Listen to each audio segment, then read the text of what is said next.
Loco Sirens. I'm Krista. I'm Liz. And we have a very special guest with us today. We have Allan Liska from Green Archer Comics. Yeah! Yay, Woo! welcome. Thank So you. excited. Yes, Thank you for being here.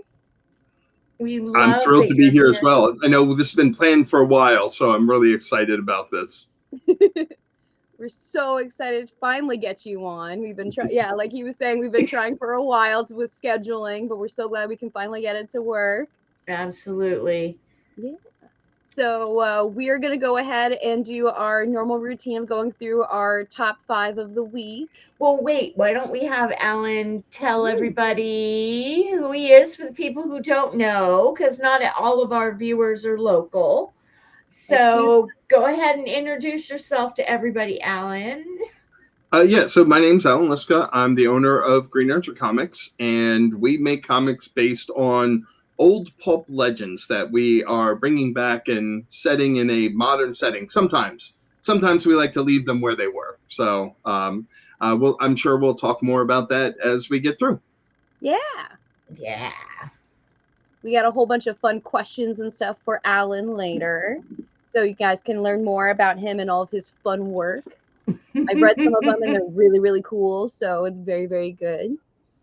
All right, Lizzie, would you like to go first or would you like me to go first? Since you're doing the intro, no, actually, why don't we let Allan go first? I love it. Yes. So Allan, show us your top 5 picks and we'll give you, since I know you've got 2 weeks worth, how about let's do top 8. Okay. I love the new Supergirl series. Yes. Big fan of that.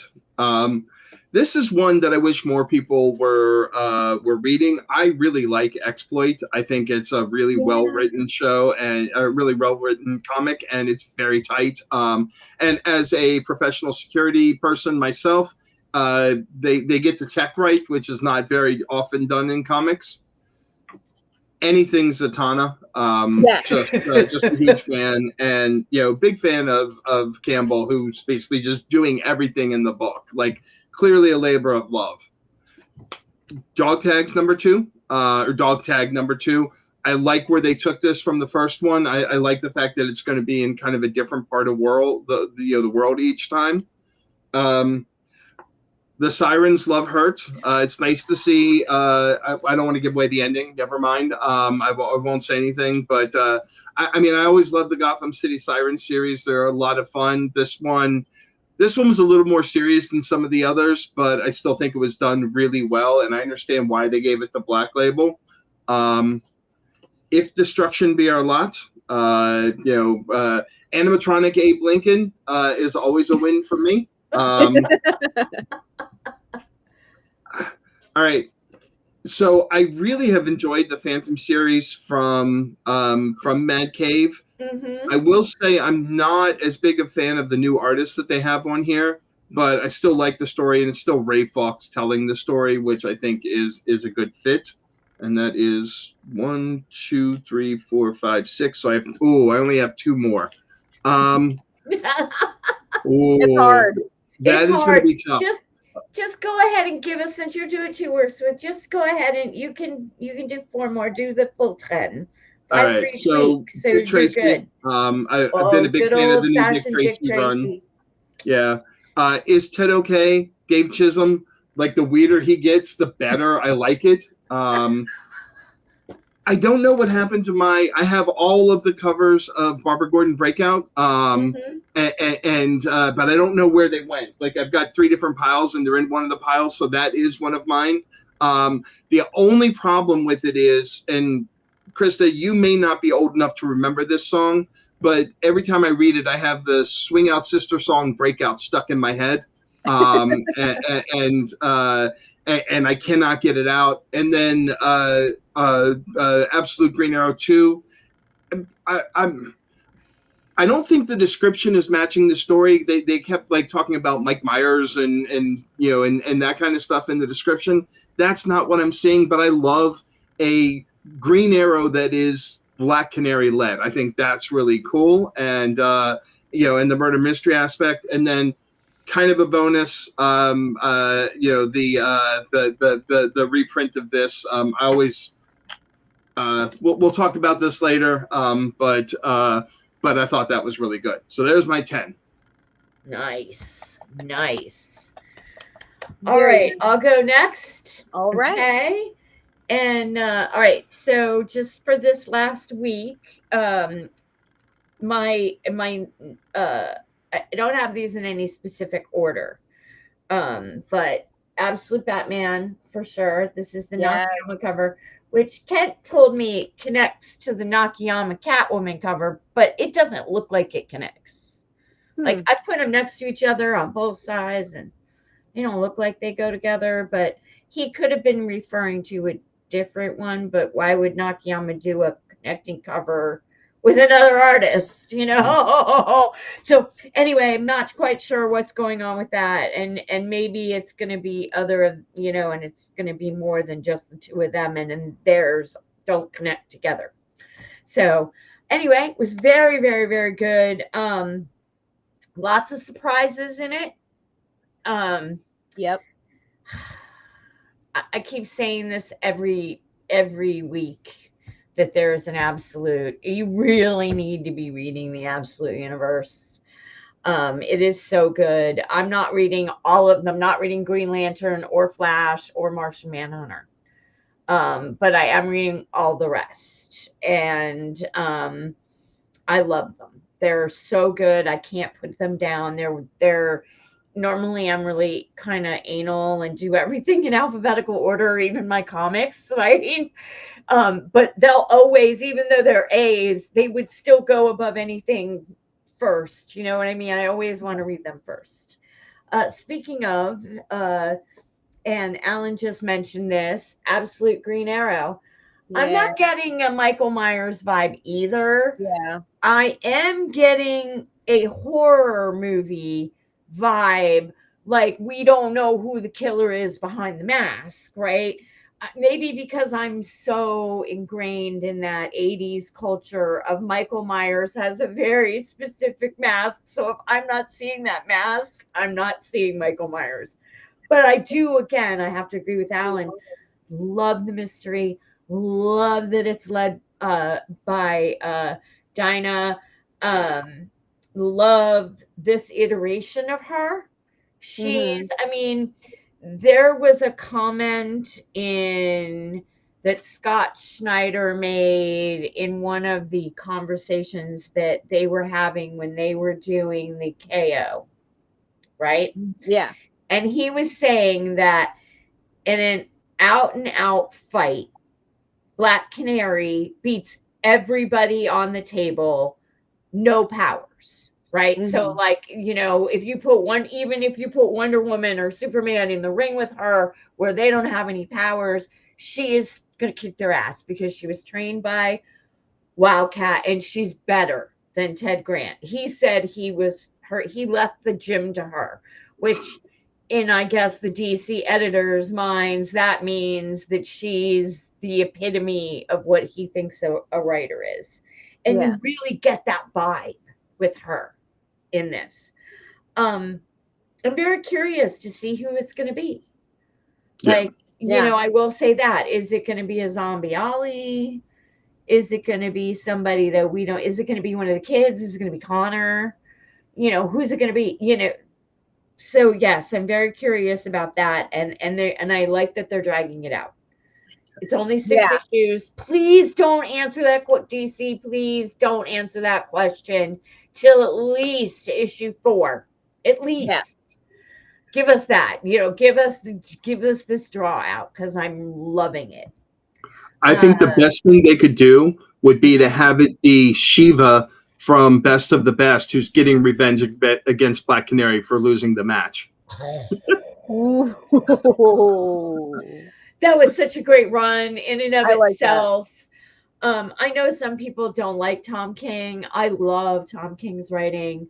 So I actually have the humanity quote, like one of the ringmasters talks about how seeing them fight was like seeing the divine, right? That like this is humanity at its divinest when they're down to this bare bones. I forget what the exact quote is. I have it written down somewhere because it was just so powerful. But that I love that story so much. So yeah, that could be really interesting because he doesn't like. There's been plenty of opportunities for Absolute Green Arrow to take her out, and he has not, or they have not.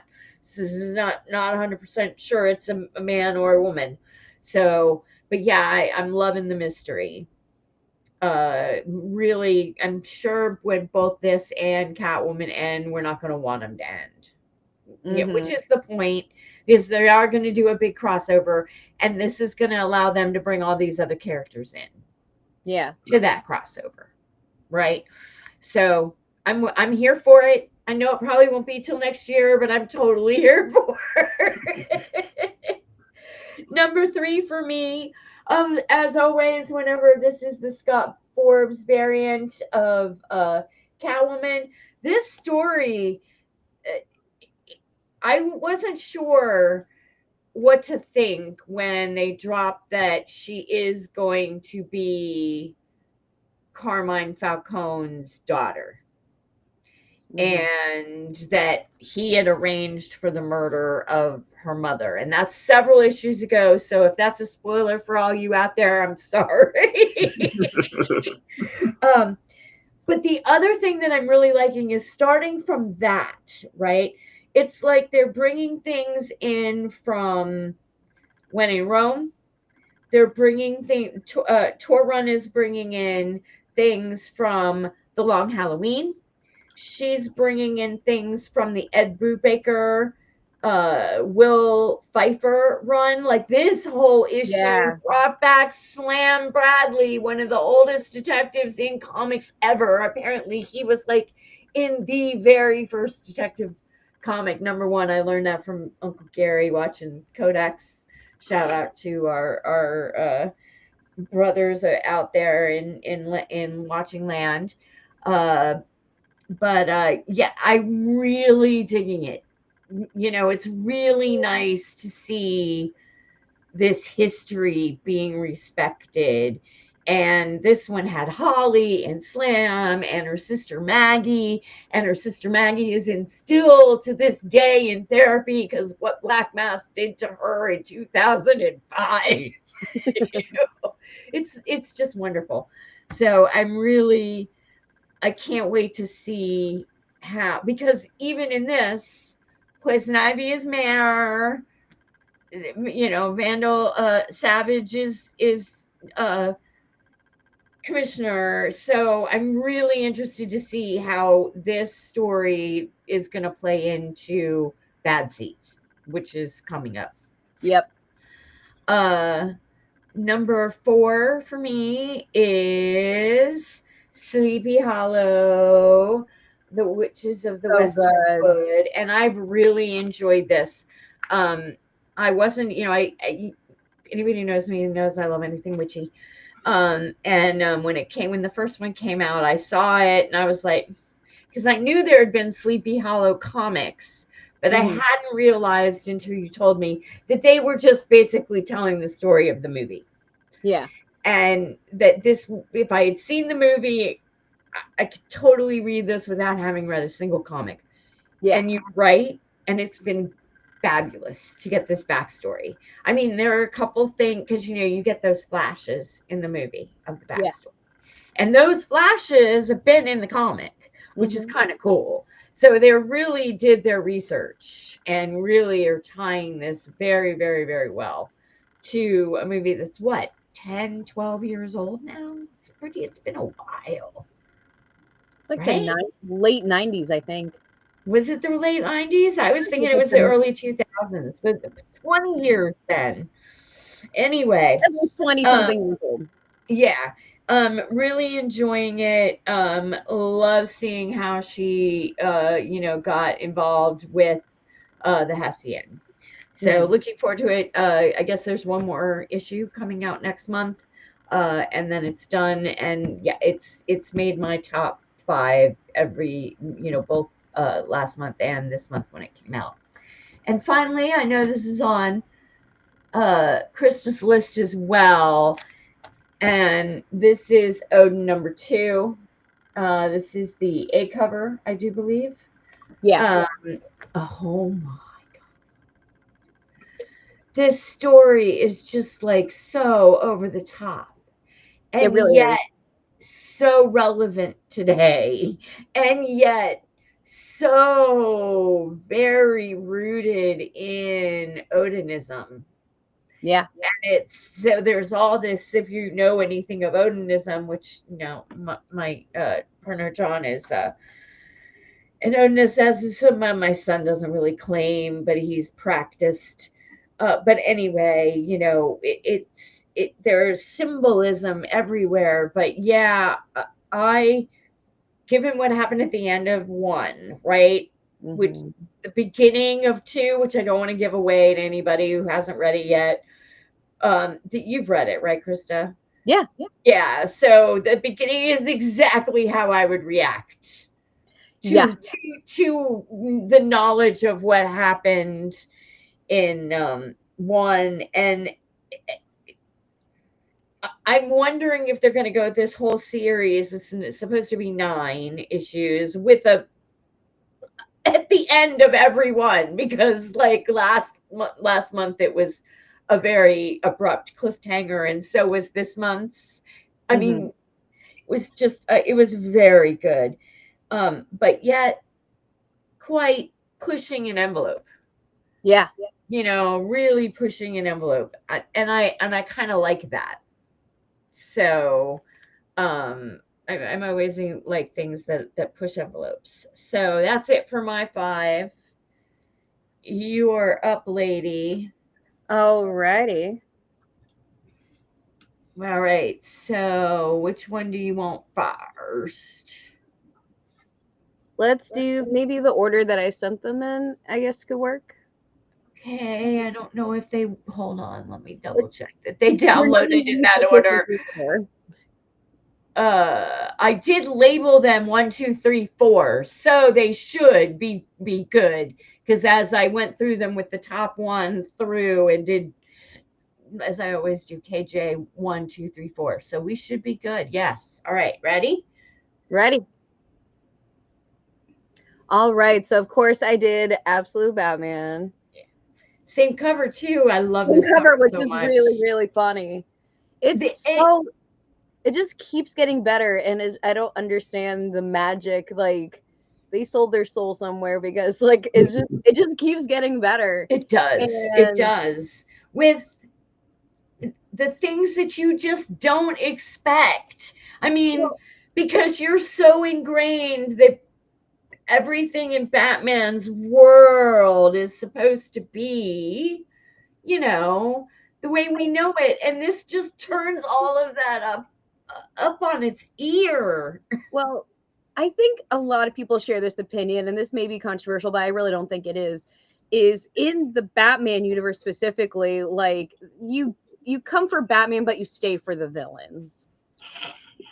And these are such strong caricatures of these villains, and Batman is a very like great iconic character, but he's can sometimes be a little one-dimensional. And I love that this one, they gave, like, this series, they just keep adding more layers to him and just keep throwing everything at him. And he just kind of like throws it over his shoulder. He's like, all right, like he just kind of like this Batman just kind of like, he just like wakes up every day and he's like, all right, what am I dealing with this time? All right, it's an alligator. Like he just keeps like, so like this one is very, very interesting. The art is so good. So good. So I'm just like,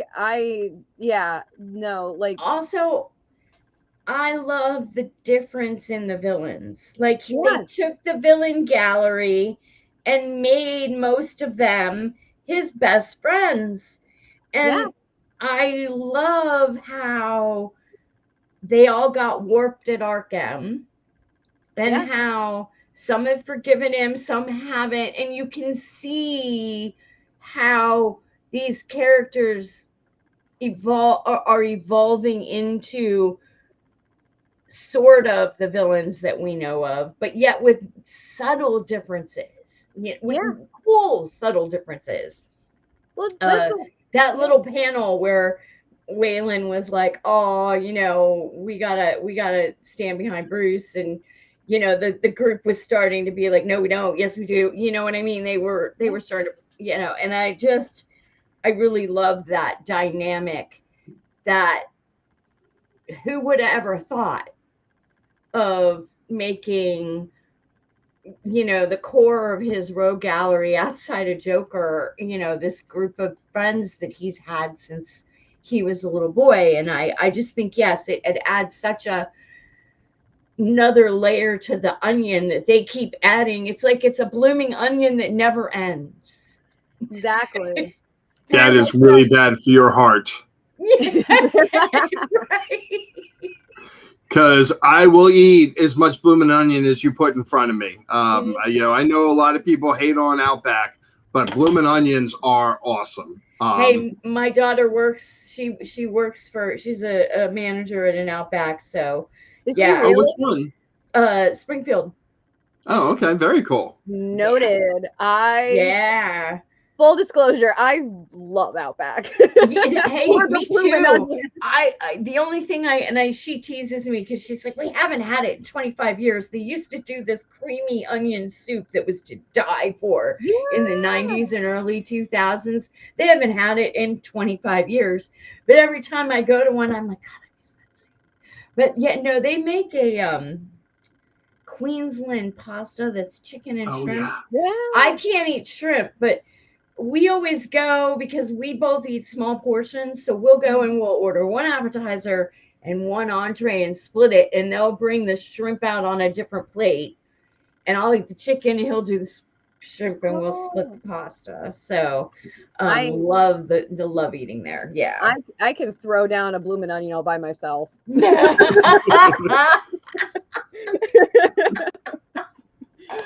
I love that. Oh my God. I get like extra sauce. Like I don't know. I love the blooming onion. As we go off on a tangent, because I made a pop culture reference to a restaurant chain. Oh my gosh. But he's like a layer. There's just layer after layer after layer. And now I don't want to spoil it for everybody, but you learn sort of part of the secret last issue. You get more of it this issue. But also, like, he's got so many layers. His villains are just such strong caricatures, and they're so cool. They're so creepy. So this is like a dark horror like take on all of his villains. But now we're also getting. They just introduced the Robins last month, so now we're also getting like the heroes. But are they heroes? Do they think they're heroes? Do they know? Like, so. Like that little interaction between Dick and Barbara that was nice. And then Jason but there's certain parts of each Robin's personalities that they've captured really, even Stephanie's, who wasn't Robin for very long. So anyway, we could all three probably talk about this all night. Shall we move on to number two? Number two, yeah. That's only the first one. So. That was number one, right? This is what happens when I'm given the mic. Ooh, here we go. There we go. Of course, Absolute Green Arrow. Love this cover. I didn't even see it. That's the Pride cover, right? No. I don't think so. It's not. It kind of has that vibe, I guess, but it's not the. Yeah, because of her T-shirt. Whoever did that cover though gave Black Canary a lot more cleavage than she has in the actual issue. That's like a throwback to 1950s cleavage. Well, they kind of like ballooned her up. They took like her waist and just pushed it up, and really no waist. Yeah, right. Absolutely. So good though. Yeah. What did you think of the ending? Ooh. I love that last panel. Like we all three read it, right? Yeah. All right, so full like spoilers ahead. So when they first announced this, we all like at the shop were talking about fan theories because they said that it wasn't gonna be like we all know that Ollie died Right. from Right. in Absolute Evil. So we were like, ooh, who's it gonna be? And John is still to this day convinced that it's a woman.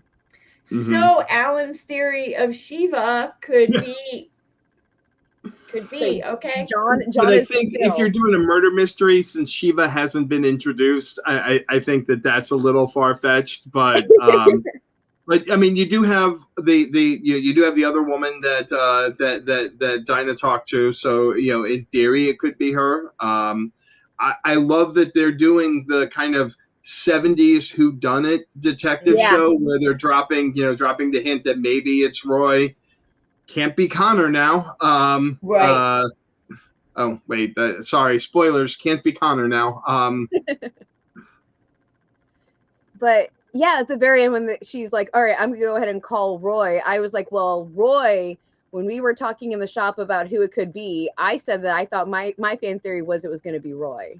Okay. And that partially was because Roy is one of my favorites from the comics and isn't talked about like too much outside of just like very niche parts of the comics. So I was like, ooh, if they brought back Roy, I would be really happy. Yeah, and they've mentioned him a couple of times. They did. He so was I'm like, that would be mentioned really cool. in Absolute Evil, and he was mentioned in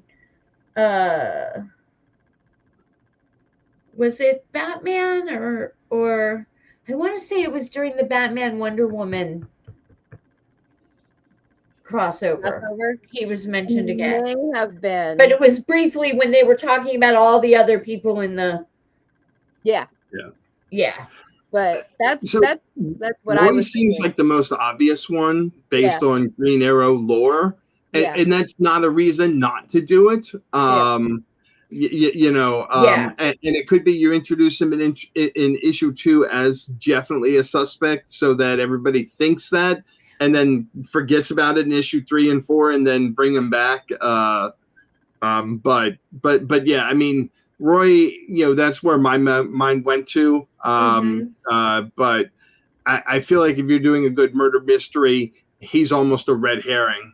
I was going to say, it reminds me of a Law and Order episode where you know how they always direct you to the person that it's never is at first, but they make that person's life miserable before they finally find the person that did do it, right?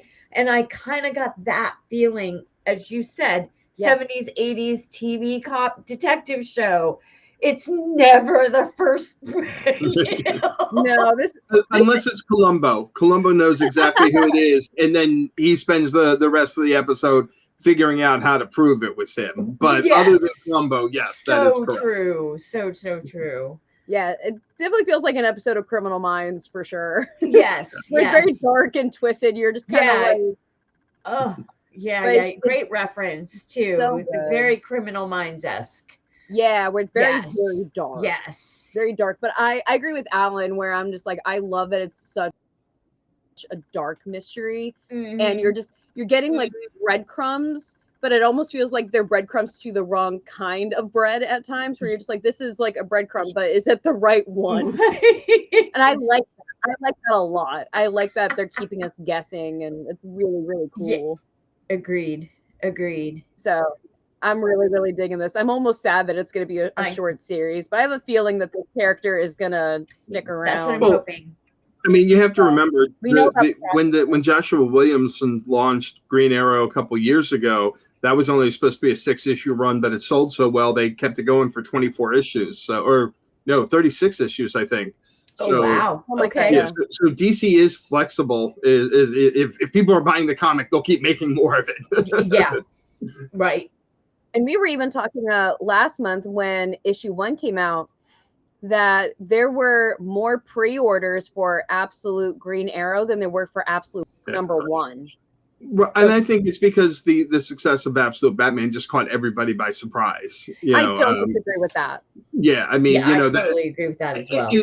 As much as everybody knows that Batman sells well, I think nobody expected whatever it to fully sell out and go through like 4 printings or whatever for the first run. Yeah. I think it was 4, might have been 5. But I mean, that's what happens when you write a good story. And you write a story and you make it so that people care about the characters, right? Yeah. I mean, I think using parallels to Zatanna, when they did the 6-issue run of Zatanna, not the most recent one, but the one before that, nobody expected. Nobody expected that to sell as well as it did, but it was such a great story. Everybody was flocking to go get Zatanna.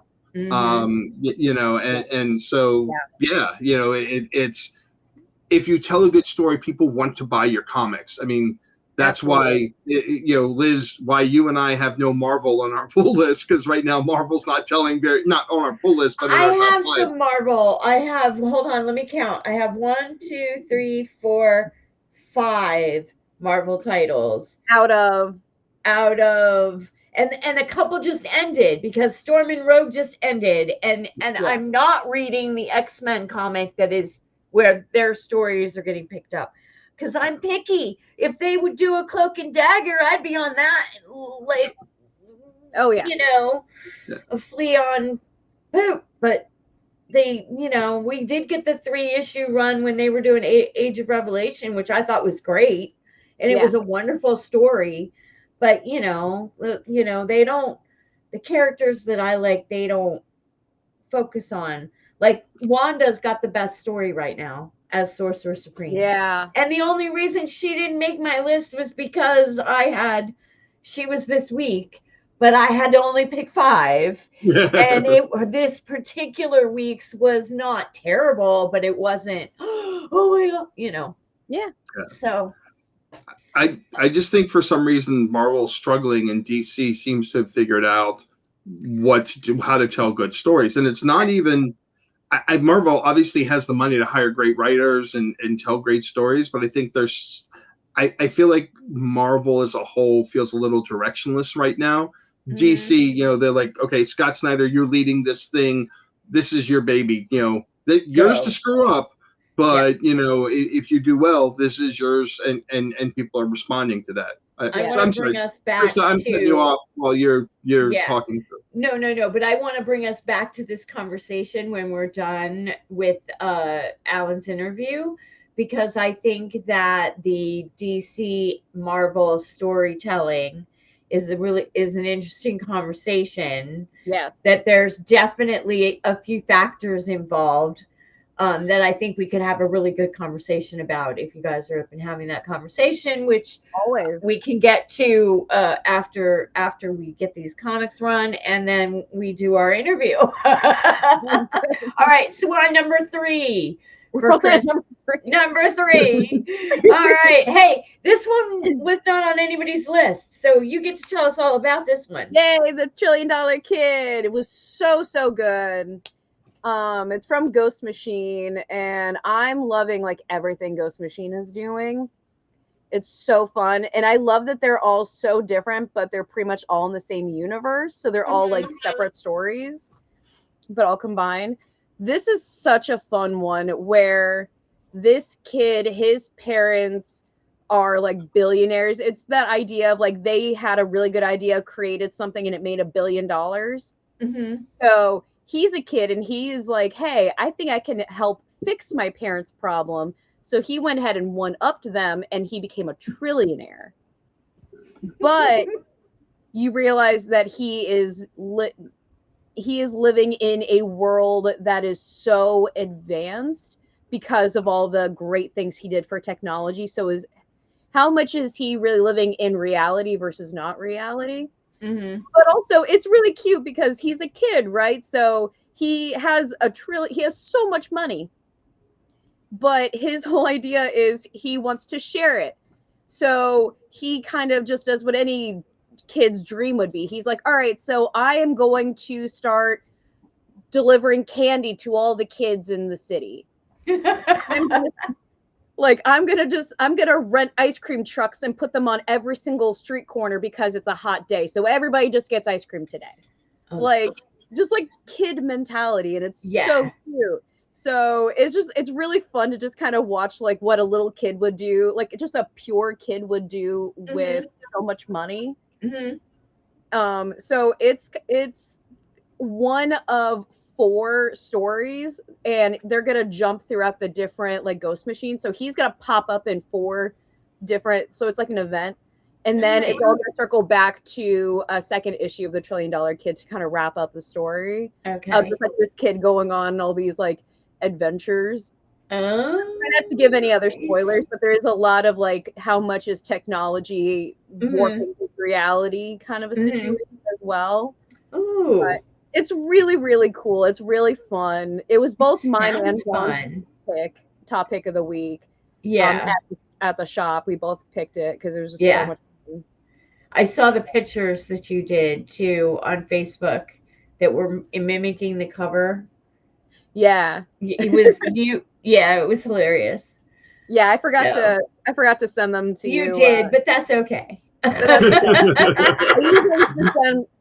Because I'm kind of the unofficial social media person of the shop, so any of the weird. So she actually go to Comic Logic's Facebook page. You can see them all. Yeah, they're all on Facebook. They're all on Instagram. If you're like, wow, they're all there. Yep, that's where I saw. I probably should have yanked them, but I didn't because I figured you'd send them to me. And well. All right, so, number was a DC Pride all day today, so unfortunately I'm gonna go behind with my photos. yeah. It's all good. It's all good. Yeah. Will and Emily were there all day yesterday, so like they weren't home when I went to bed. Like 10:30 last night. He said they got home right after 10:30. So. Oh, okay. That's all right. So you ready for number 4? Let's do number 4. All right. I love this cover. I would have gotten this cover if I had seen it. It's so gorgeous. Do you know who did that? I don't remember the artist name. I should, because I have it in my collection. Do you know who it reminds me of? Whether the one who does the cover art or does the art for Something's Killing the Children? I can see that. I can. Yeah, it's stunning. It is by Letizia Cadonzi. I am so sorry for butchering that last name. Cadonici. Oh, okay. But it's gorgeous, and this is very gorgeous. The story is so fun, and it's very like kind of like horror Nordic kind of vibes, and that's just really, really fun. And it also has some like, this is gonna sound weird, but it's almost got like an American History X vibe. Oh, 100 too, right? Because of the Nazis. Yeah, well, not just that. That isn't. I mean, that's a little bit of it, but the overarching, this person kind of getting sucked in when they were really just kind of wanting to observe, right? Yeah, they were radicalized, and then they were radicalized, and our journalist has not been radicalized yet, but. Right. At the same time, she's like, what do I got to do to survive? It's all about survival at this point. Yes. Yeah. So good. The question many of us are asking is, what do you have to do to survive? Yes. Yes, exactly. and so far it's been whoa. Yeah. The whole honey thing was bizarre, but so cool. Yeah. If you don't know what we're talking about, go to your local comic shop and get a number 2. All right, ready? Ready. Move on to the last one. And I don't know anything about this, but I love that cover. The cover is cool, but it's Liz, you wouldn't like it. It's a horror. Okay. Another horror. Liz doesn't like horror. I don't mind some horror, but I'm weird with my horror. It's a zombie story, but it's oh yeah, I don't do zombies. I know you don't. As I said, you wouldn't like it. Clowns and zombies, no. You don't do clowns either? No. Do you have a phobia, or is it you just not your thing? I've never really liked clowns. It goes back to being a little kid at the circus. and my dad was an FBI agent, and I don't know. I just never really liked clowns. Now, ironically, that's mostly male clowns, because like seeing like Punchline, or what, I can't ever remember her name, the one that was the quote unquote Joker's daughter, or Oh, yeah. Harley dressed up as a clown, or Harley, that doesn't bother me. But like circus clowns, Bozo the clown, Well, there's also Clarabelle the clown, John Wayne Gacy the clown, go away. there's clown versus jester. Yes, and I'm okay with the jester. Yeah, I was gonna say, it sounds Yes, like you're okay with the it's jester. it's really, that kind of white face, baggy suit with the ruffles on the ankles and the. Did you So guys where do you watch fall in any of mimes the?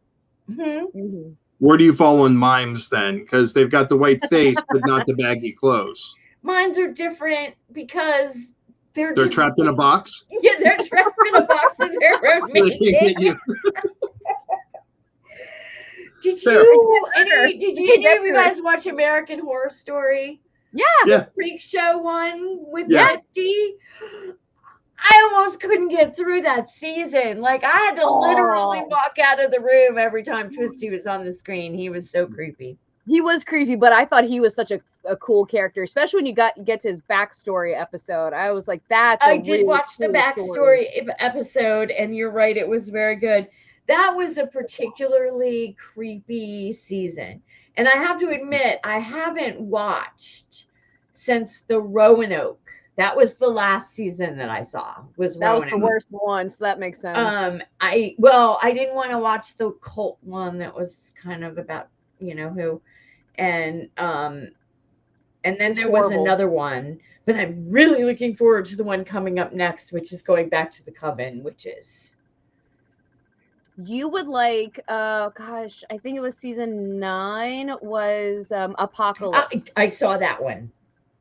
Okay, because that combines Murder House and Coven. And the Coven one, yes, it was Yeah. so good. That might be the last. No, because that before or after Roanoke. It was after Roanoke, right? Yeah. Okay, so Roanoke was that's the last one that I saw then. I stopped watching the season that they were doing the cult one. That's fair. Yeah. That was a rough season. Yeah, that also came out like I had enough negativity in my life at that point in time, so I just kind of, I'm not going to watch this. But I'm really looking forward to them going back to the New Orleans witches. I think that's, and is it going to just be the ones who survived the apocalypse? Anyway, back to the clown thingy. Zombies and clowns. So tell us about this zombie comic. Krista reads zombie comics. It's cool. I do. I like zombies. It's a zombie comic, but they're all clowns that have been turned into zombies. So I would definitely not be getting that title. I would read that. That would actually be really, really interesting. A bunch of like clowns turned into zombies. Oh my gosh, like, that would be like my Especially living nightmare.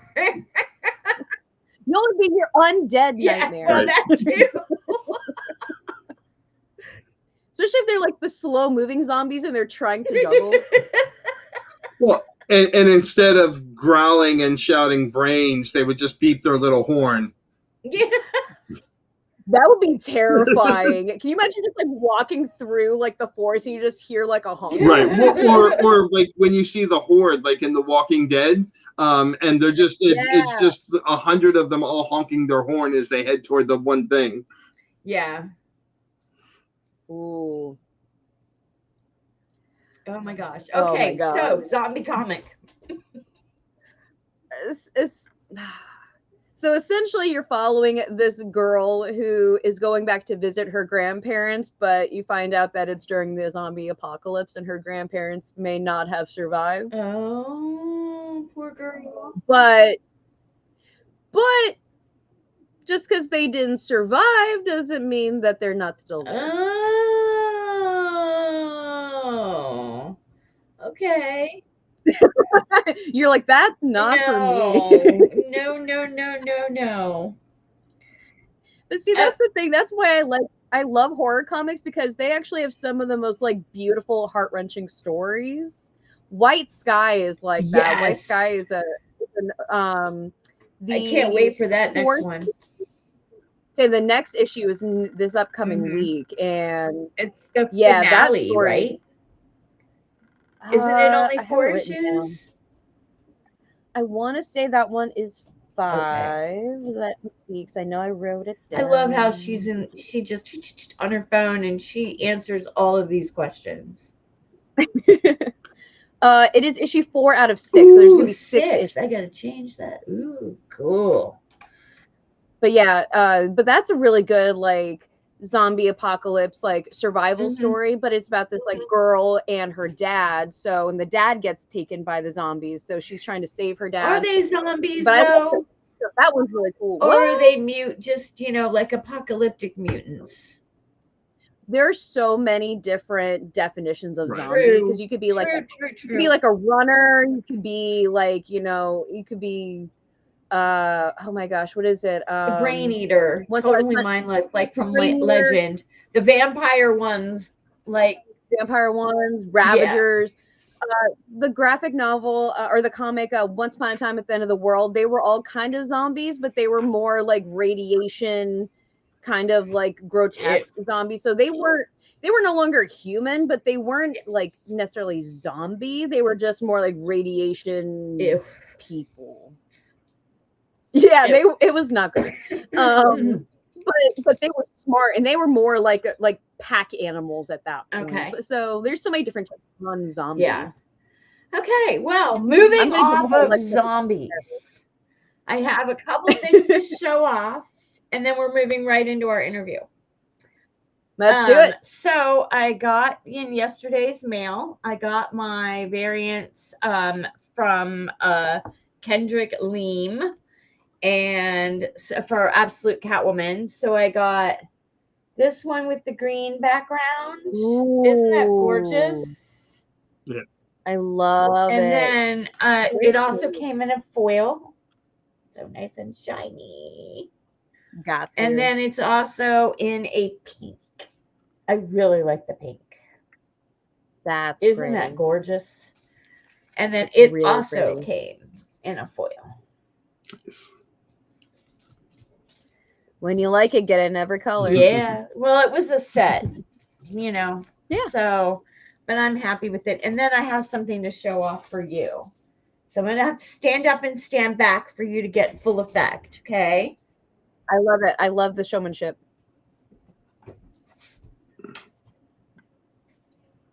Oh, wow. Oh my gosh.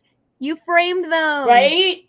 And then because I bought the frame and it was too long, so I was like, well, I can actually get 5 comics. And so I put the Babs Tar one at the end, the 125 variant. Yeah, I remember. So yeah, that. John did it for me yesterday. It didn't come out great. It looks so good. Fantastic. I love the Catwoman whip, the Catwoman whip there as the connector. Yeah, and it was that we thought it was. I kind of thought it was going to be Black Canary microphone wire. I really put it together that it was her whip until the number 4 came out, and you saw it was her whip. But yeah, John did that for me last night, and it came out so good. It looks so good, that was just what I was showing off this week. Well, I have some clown art to show off. Okay. Yeah. Okay. Well, I'm gonna completely kidding. Dives behind the chair. I enjoy causing trouble. So. No, it's totally fine. Oh, I know, you Allan. and everybody I know. So that I think it's funny that when people, you know what I mean, it's a sign of that people like you and that they're willing to do that. it's a sign that they like you if they're willing to make the joke about it, but not actually present clown art. Exactly. That's the Right, line. right. It's the joking is okay, but papering the room with clown art, that's as over the long as line. you're not papering my screen with creepy clown art, we are good. Right. Oh my gosh. So on that note, Allan, we're gonna move into our interview. And All right. Krista's gonna ask the first question because she's leading tonight, technically. Technically. I love the green and red, on either side, by the way. Huh? Oh, it's rainbow. Oh, yeah. Now that I can see your eyes close, I can see the blue and the yellow and the orange and the green. Oh, yeah. Because I went to Pride, so I had Oh, John, man. I'm never going to live it down now. And isn't there clown art like in the store? Because I swear there's like one and I just never look at. Oh, I'll find it tomorrow for you. It's okay. It's okay. It's okay. You don't really have to. Tiny voice. Oh my gosh. Oh my god. Okay, so ask Allan his first question. All right, Allan. What comic would you say had the biggest impact on you? That's easy. So I grew up, because I'm an old, I grew up watching the Super Friends. And I'm old too. When they first came out, I was seeing them for the first time. And that was my first exposure, but I wanted the comics. So we had to go down to Toys R Us because there was no comic book shop. So we had to go down to Toys R Us, and they had but my favorite character on Super Friends was Green Arrow. And they had the Denny run, like the Denny O'Neil run, which was not appropriate for a kid my age. But my parents didn't know that because they're like, oh, comic books. Yeah, all the comic books are fine. If you want a Green Lantern, Green Arrow crossover, no problem. And so I was reading things that were way above my level that I didn't understand.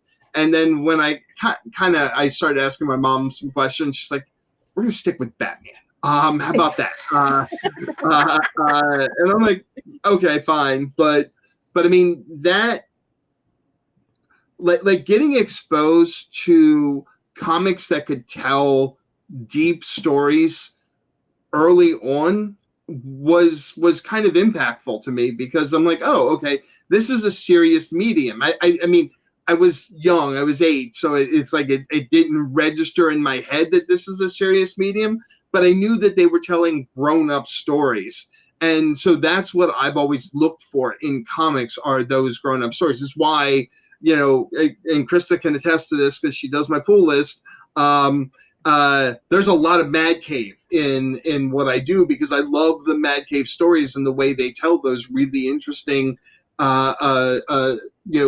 again, adult themed stories. It's why we make comics that are adult themed. So yeah, the Green Lantern, Green Arrow, Hard Traveling Heroes, my start to comics. And again, at too young of an age, but I don't regret that one bit. Great answer. Great answer.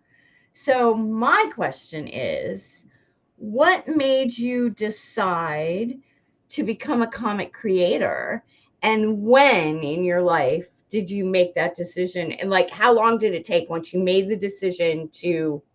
So that's kind of 2 questions, but they're all part of it's hopefully part of the same answer. So we actually just celebrated our 3rd anniversary this month.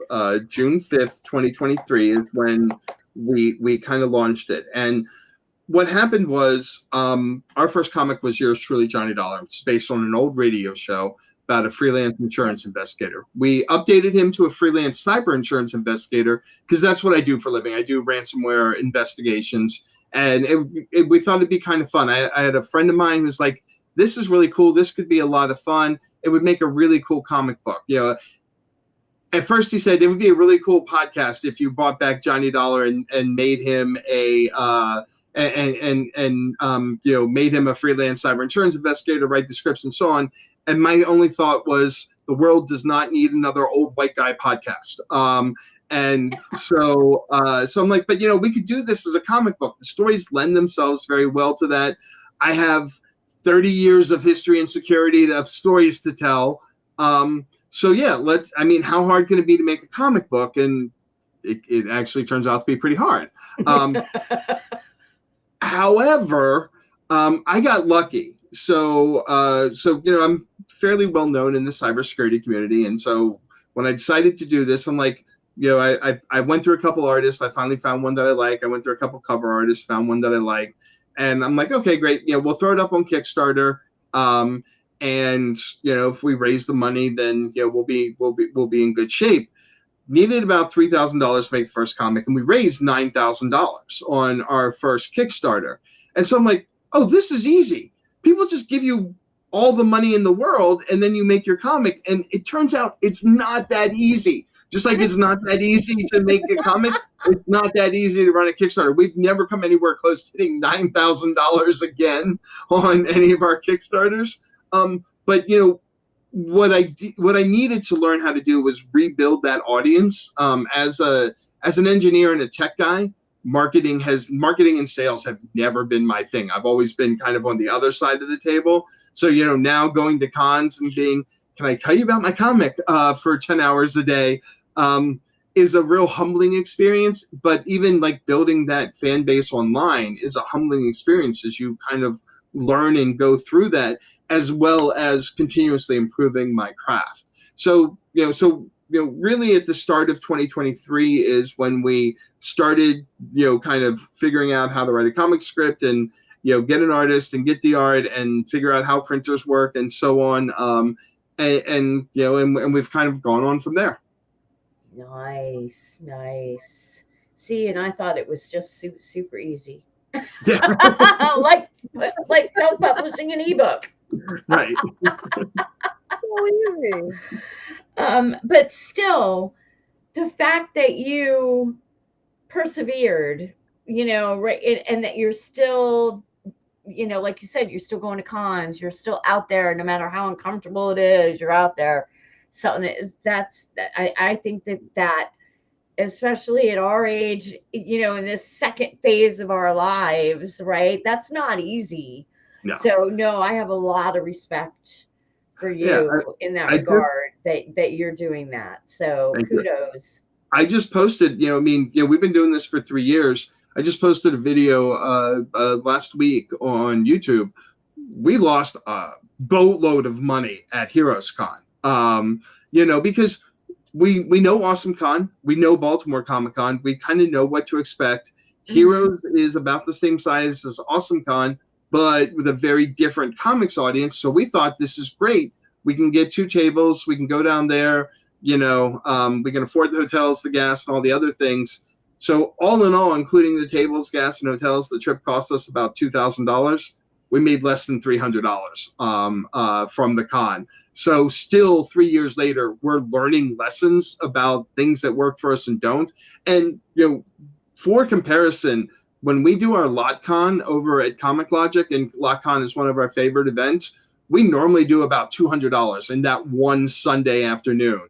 So we only made $100 more. And the table at LotCon is way cheaper. So by the way, if you're an indie comic creator in the Northern Virginia area, you should go to LotCon. It's an amazing event. The people there want to buy your stuff. And it's just so welcoming and fun and enjoyable. Same thing. Meanwhile Coffee in Herndon, which is a comic book themed coffee shop, and it's another company that's done a great job of building that local community. They had their Maker's Mart yesterday. $15 table, we made $185. So again, pretty close to more than what we made on Friday at Heroes. And it was $15 and a 5-minute drive and a couple cups of coffee. My daughter-in-law, her Dragon Witch Apothecary, she sells crystals and witchcraft kits and statuary and all sorts of different things. And she has learned that same lesson, right? On which events end up paying off, then they last year they invested in one. I don't remember which one. They had to travel a decent distance, had to stay in a hotel, and it ended up, they lost money. And after 2 years of that, now she's kind of gotten into that niche where she's like you were just talking about, Awesome Calm, she knows which events that are going to work for her, and isn't spending her time going to those ones now that, so she isn't filling up every weekend of her time. And she's really, learning to go to the ones that where she's going to make money. And she's another one that's always at LotCon and always does always does well, especially compared to the vendors fees. And they're just so wonderful. Rob and Mari, everybody at ComLogic that runs LotCon, from Katie's husband Chaz, the county auxiliary that run the parking, to the gal and her husband that own the dog store place that deal with their customers still having to come and go all day. You know what I mean? Everybody is just so tight knit and working together and so friendly, and it's just such a wonderful community. So I think you're right about that it's about knowing your community and working within that. Well, and I mean, it's kind of like, so I'm not a fan of Vegas at all. I don't like walking. I don't like smoke. But for people who do like Vegas, the rule is never bet more than you can afford to lose. So while we took a big hit, we always knew that was a possibility, but we wanted to kind of expand and kind of know, we wanted to know whether or not we could do this, right? Because Heroes Con is a big one, right? It's Heroes, maybe NYCC, and maybe San Diego. But Heroes is kind of like, this is where our fan base should be, and they weren't, and that's not on Heroes. Like, the organizers were great. They bought in the crowds they said they were going to bring in. It's just, I think in this case, a lot of people at Heroes were looking for prints and things like that, and we're writers. We write our comic. We don't have the, we don't do prints, we don't do commissions and things like that, and that's fine.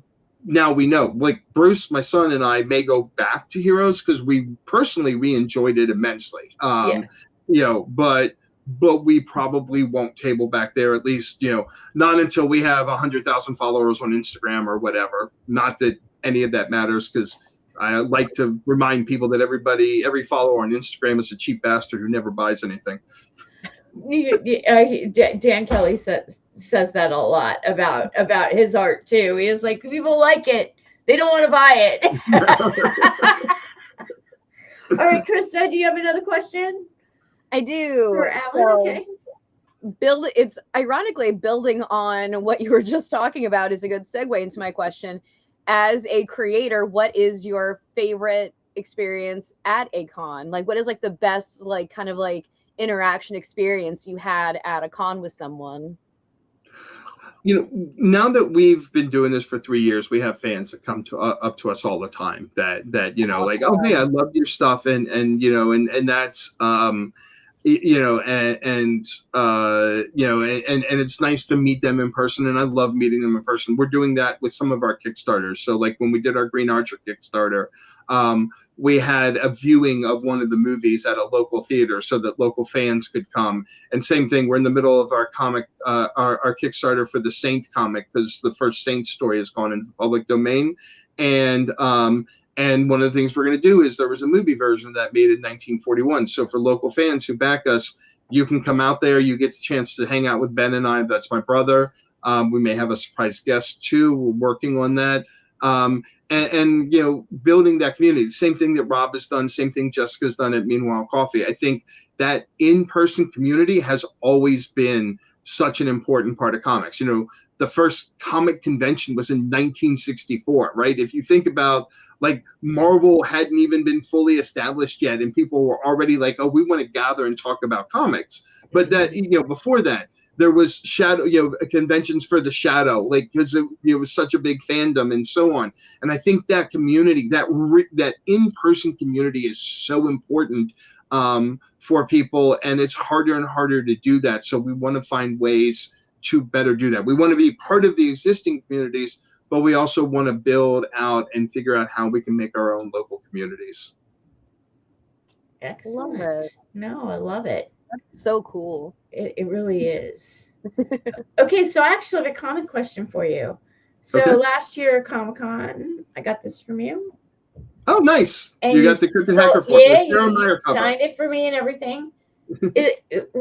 Is this says the story continue? Do I get to read more? Set where the art is already started. We'll have the Kickstarter for issue 2 in September. And I've got 3 of my favorite, making breaking news here because nobody else knows this yet. 3 of my favorite cover artists are doing covers for us. So we're going to have Sarah Meyer, who did that cover. Then Liana Kangas is doing a cover. And then Francine Delgado, who does some of the Addams Family stuff. I thought that would be perfect for an Hacker Force cover. We'll have some other covers. We love working with local artists. So we have some local artists that we've met that are also going to do covers for us. I'll reveal more about them later. But yeah, we're going to have quite a few cover artists. And I don't think we'll have it in time for Baltimore. But we'll definitely have it live by the end of the year because so the artist that we use for that, because this is set in Scotland, we used a Scottish artist for that, and so he's works very quickly. He loves the fact that it's black and white. The one thing that he hates is in this comic, we found out as we were doing research, and we do a lot of research for our comics. In this comic, there is a replica of a motorcycle that was only made in Scotland from 1941 Is to it that 44. one? Yeah, exactly. And apparently it's really hard to draw, so we put it in 7 panels for him, just because we're evil. Because it's really easy for us to say in a panel, put them all on motorcycles, and he's like, but I like This is such a great story, though. It is. I love, am I pronouncing her name right? Akirina? A Kettering, yes. Kettering. Yes. Love her so much. Medusa. I'm not Medusa. So you will be happy to know that there is a scene in issue 2 where Kettering and Medusa are together, and it goes exactly as the way you expect. I can't wait. Yes. Oh, I can't wait. Oh, that is amazing. Yes, they are both as snotty with each other as possible, and we really wanted that Real Housewives feel to their meetup. So yeah, that's awesome. I enjoyed this so much. The whole idea, like in the opening with Nessie, and then Nessie's showing off again. It's just like, oh my goodness, I just love this so much. So I'm really excited to hear that there's by far another our best-selling comic, and that's because the pitch is so easy. It's about a group of cryptid hackers whose job it is to cover up cryptid sightings, and that catches people. And then when you open with, and we based them in Scotland because, of course, the world's biggest camera hog is the Loch Ness Monster. Everybody's like, oh, yeah, of course. And that makes perfect sense. Give us Nessie. Did I tell you the backstory of this comic? Mm-mm. So this comic came out of Hershey Comic-Con, another con that we didn't do well at. So my brother and I tabled at Hershey Comic-Con together, and we made $10 all weekend. So not even enough for chicken nuggets. But it's even worse because both our wives came with us, and they wanted a spa day at Hershey Spa. So we didn't just pay for the table and the drive up to Hershey and the hotels. We also paid for the spa days, 2 spa days, right? 2. and made $10. But there were a bunch of Bigfoot fans at the con. And so we asked ourselves, like we always do, because a lot of our comics are cybersecurity themed, well, what would Bigfoot's hacking power be? And we're like, well, of course it's to blur pictures, because every picture of Bigfoot is blurry. And then, like, as we're not selling anything, we're riffing out the script as we talk. Like, okay, what are the most absurd cryptids we could pair him with? And we're like, oh, well, the Headless Horseman, because of course his pumpkin is an antenna. And if he's gonna be able to like manipulate people's photos, he needs computer worms. Well, how about computer snakes from Gorgon? And then we're like, oh, and we need a Japanese cryptid in Kuchiyama, who I love as a real horror character. Sorry, Liz.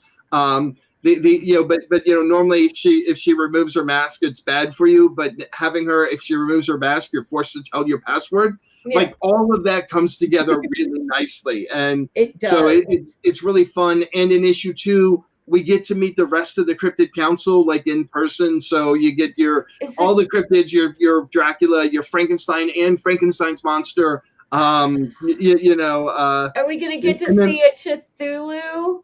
Yeah. No, not in issue 2. Okay. Not in issue 2, but we have a plan for issue 3 will be the final issue of this arc, and we have a nice little plan for Cthulhu in that. Ooh. So, well, I'll have to get on your website and follow your Kickstarter for that for sure. Because, and also, well, I'll save my last question. Do you have one more question for him, Krista? Ooh, I think I did have one. Okay. Yeah. So, what would be what is like your holy grail story? Like the one story, if there were no limits and no money problems, what story do you want to have in a comic? What would be like yours? I want to do a Green Hornet comic because I love the Green Hornet and always have. But Dynamite owns the license to it and they keep screwing it up. And I can talk trash about Dynamite because they have no money, so they can't sue me. But again, we write cybersecurity comics, and the hook for the Green Hornet has always been that everybody thinks he's a bad guy, and that's how he's able to get in with the bad guys and do good. Well, if we did a Green Hornet story where everybody thought he was like an Uber hacker, he'd be able to get in with the hackers and take them down, and it could be a really cool disruptive story, and would very much mirror the stories of the 1930s where he'd have to infiltrate a mob operation or something like that. So I would love to do a Green Hornet Holy Grail story, and our style of writing lends itself to that. Like, I love Batgirl, but I don't think our style of writing lends itself to a Batgirl story. So, right. I mean, if DC offered me a big wad of cash to do it, I'd write it. I just think it wouldn't be as good as it could be if somebody else was writing it. So that's fair. I can totally see you doing a Green Hornet story. Yeah. Now, will that go into the public domain after a certain amount of time? So 1936 is when the the Green Hornet first appeared. So we've got 1936 minus 95 years. So that's roughly 2031. So Clue's getting there. It's getting there. I mean, but the other option is Dynamite goes out of business, and then the Green Hornet Company can sell lease the rights to us. Yeah. But yeah, 2031. If I still have the energy to be making comics, I will definitely do a Green Hornet comic. So yeah. I'm excited because in January, the first Shadow stories go in the public domain. So January 1st, around January 1st, we're launching a Kickstarter for a Shadow comic because the Shadow is another one of my favorite characters. Oh, I'd love to read that. Awesome. And you said something about the Spirit earlier. No, the Saint. The Saint.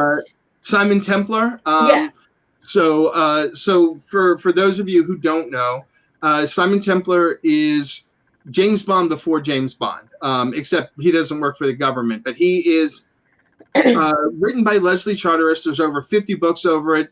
Roger Moore played him. Ian Ogilvy in the TV show. There have been a bunch of Saint movies, including not great Val Kilmer one. And I love Val Kilmer, but that movie was not great. And that's not on Val Kilmer. They just didn't tell a Saint story. Yeah. But if you're of a certain age in Great Britain, you love the Saint. So his first story, The Saint Meets the Tiger, is in the public domain, and we have a Kickstarter that is live now, where we're basically doing a retelling of that first story. And again, when you talk about meeting your idols, I got Mike Grell to do a cover. I love Mike Grell so much. I've always loved Mike Grell. And so normally when we do a Kickstarter, we do 4 or 5 different covers. all of my cover budget went to Mike Grell, and I do not regret that. Money well spent. Money because well spent. it also means that I have in my possession an original Mike Grell sketch, because when Mike Grell does not work digital. Yeah. So Mike Grell did the cover. Nice.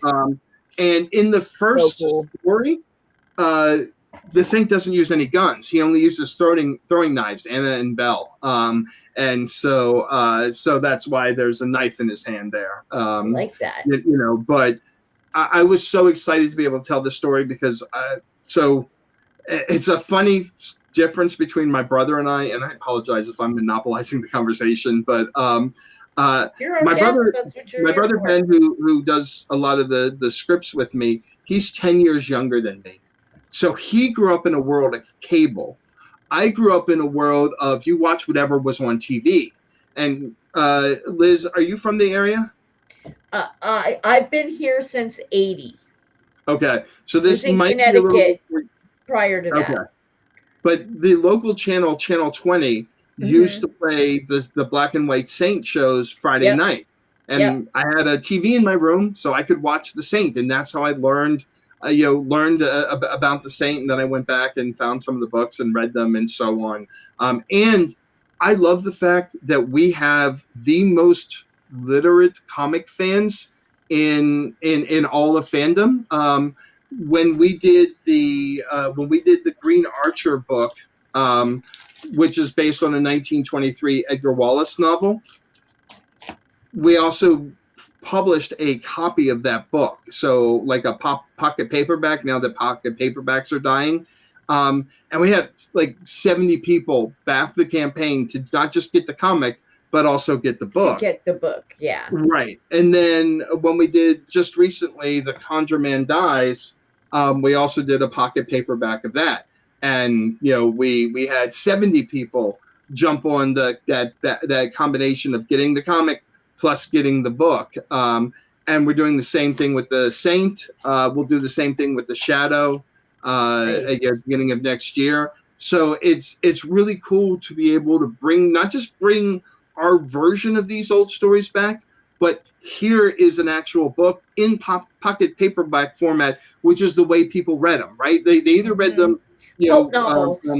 Pulp novels. Right. They either read them in the magazines, because a lot of these books started as serials in magazines before being published, but they would read them on the bus on the way to work in this pocket paperback format. Then they just leave it on the bus because they were 25 cents.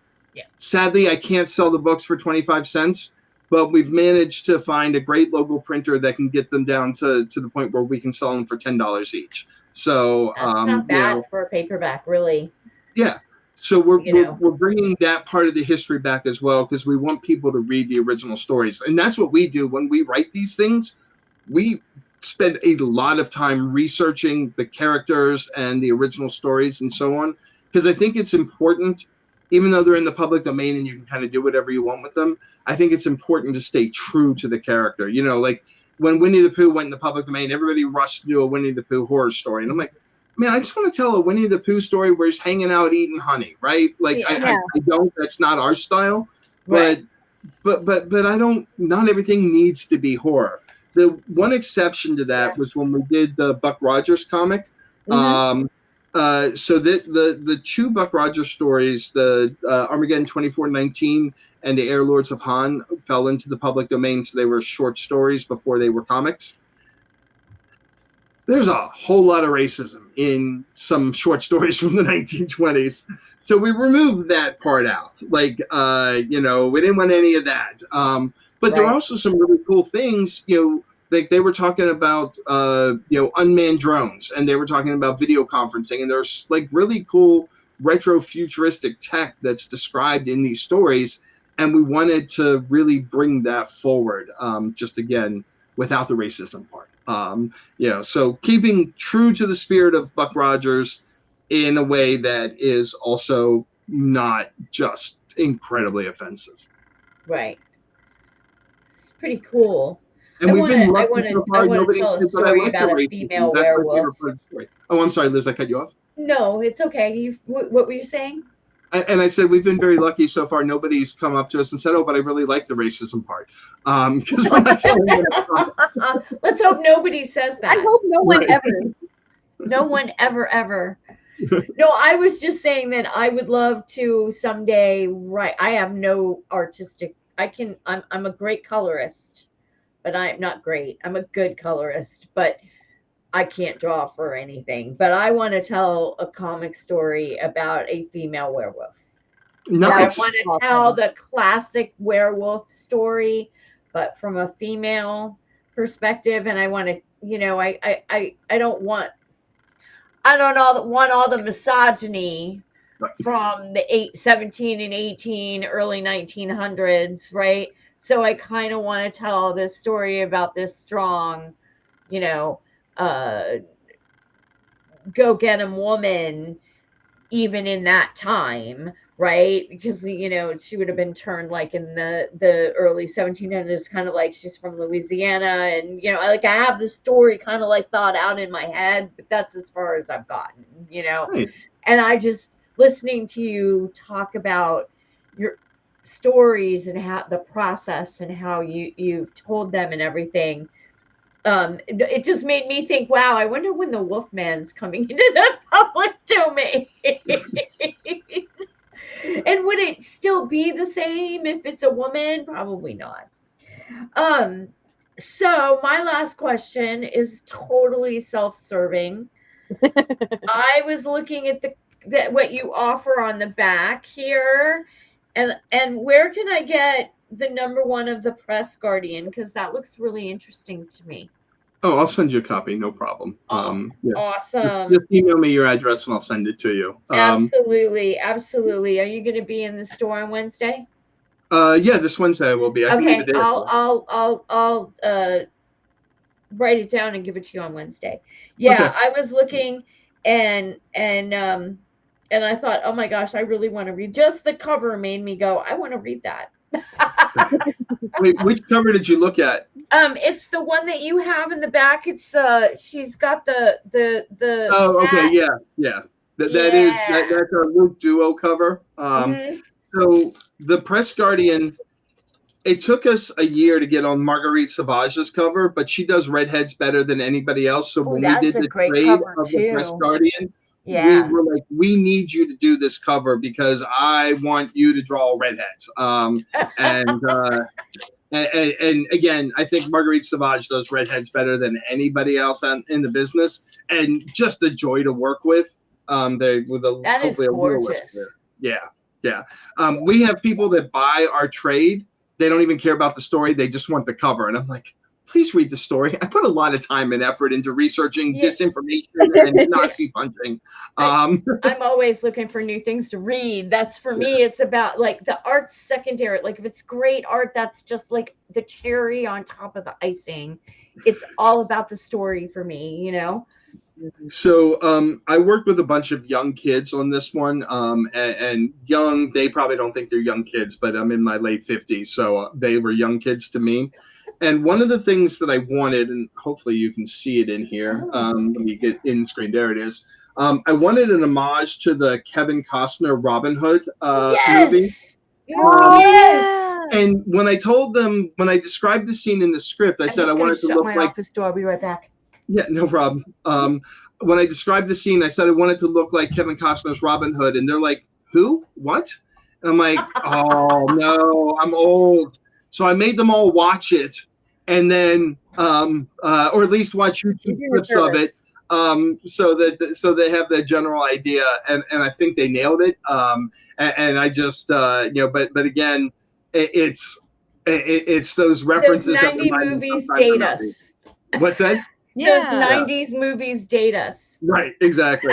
Well, even so, talking about Meanwhile Coffee, my favorite drink that they have is called the London Fog. And I made the joke with the barista when I first got it that, I can be like Humphrey Bogart now. And she's like, who? Like, come on, man, you got to know Humphrey Bogart, right? I didn't say anything because it's not my place to judge. There's a whole lot of, I see it when I go to cons where I'm glad that my son comes with me because there's a whole lot of people dressed up as things that I don't know and understand. And my son's like, oh yeah, that's that. And you know, and it's one of those that's why I things where bring it's my like, son. well, how do you not know Fortnite? I'm like, because man, I'm 100 years old. I don't play Fortnite. I'm sorry. You know, so I know that, you know, we live in a time of there is no cultural core. Like, you know, again, you go back to growing up where you had the 3 channels plus maybe an occasional local channel. So when my parents watched Leave It to Beaver live, I watched it when I was stuck home from school. Nobody watches Leave It to Beaver now. Like, you know, it's not It on. is You're still not on Nick at Night. right. But I mean, who watches or Nick at TV Night? Land, one of the other. Right. One or the other. Like who watches cable anymore? Even like we all live in our own kind of our own cultural isolation, and that makes it really hard to step out. So I try not to be that old guy. Like, well, kids today don't know who Humphrey Bogart is. Yeah, I don't know Fortnite. So, and way more people play Fortnite than watch Humphrey Bogart movies. Yeah. Now, is it because he was walking in the fog, or he is wearing a London fog? Humphrey Bogart always wore London fog jackets in his movies. So in the Maltese Falcon, he is wearing a London fog jacket. Yes, I knew you were talking about the jacket. Cool. Now, I made a reference to a coat the other day, a members only jacket, and kids looked at me like they didn't know what the OP shorts and members only jackets. Huge in the 80s. My mom and dad refused to buy me a members only jacket, so I had to get like the Sears knockoff. And I didn't have one. My dad had one. Oh, okay. Nice.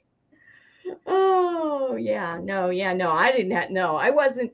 I had a pair of Gloria Vanderbilt jeans that didn't fit me right because I weighed, 75 to 80 pounds soaking wet and had no hips, no butt, no boobs, even though I was, 14, 15 years old. So, and I loved those Gloria Vanderbilts, but they didn't fit, they were too baggy and, I hated being little. Couldn't ever wear the cool clothes. They didn't make parachute pants that fit me. Sorry. That's probably a good thing now because there's no pictures of me in parachute pants. So right, and unlike MC Hammer, you didn't get your mansion repossessed, so that's good. Absolutely, absolutely. Well, Allan, I think that's it for our questions, and my questions were shallow, and Krista's were very in depth. No, I'm joking. No, I actually have learned a lot. So I appreciate you coming on and sharing the process with us, and the ups and downs of being a small comic creator versus being Scott Schneider and being DC's golden boy right now. And I think that'll lead us perfectly into the conversation back to what we were talking about when we were talking about Absolute Batman and Absolute Green Arrow. And that is DC and Marvel not even being in the same ballpark right now.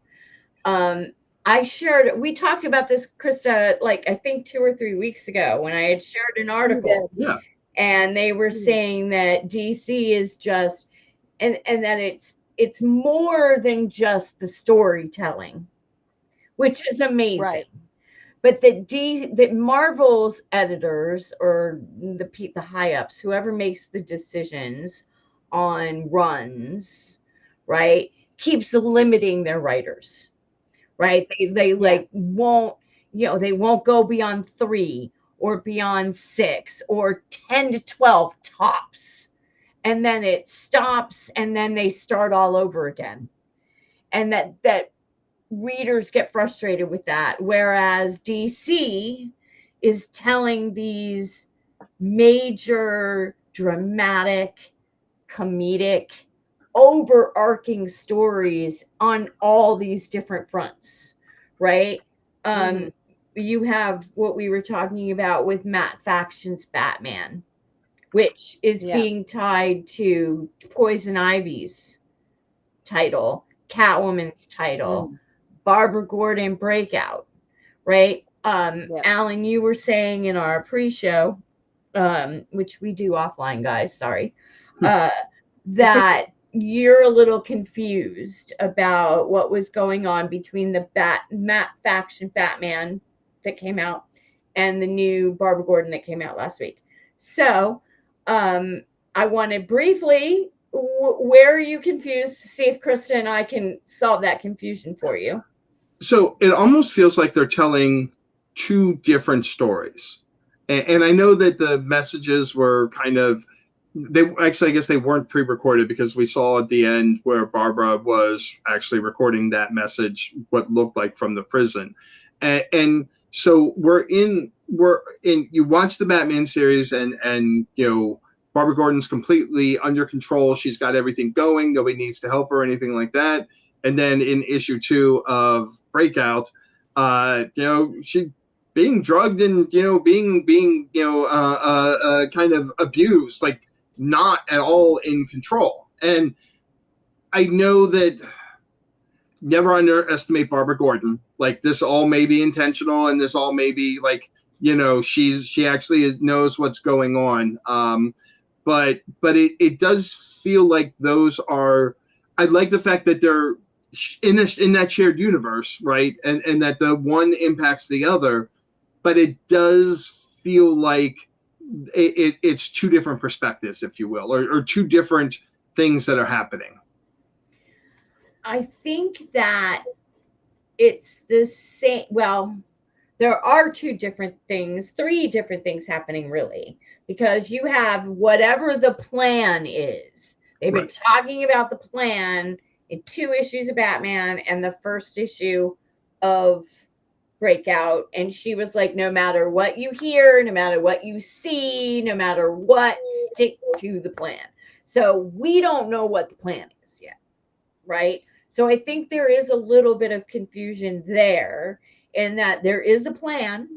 We don't know what the plan is. Barbara knows what the plan is, and Bruce knows what the plan is. And they seem to be the only people who know, to me, the only people who know the whole plan. Like Huntress and all the Robins and everybody else has their part of the plan.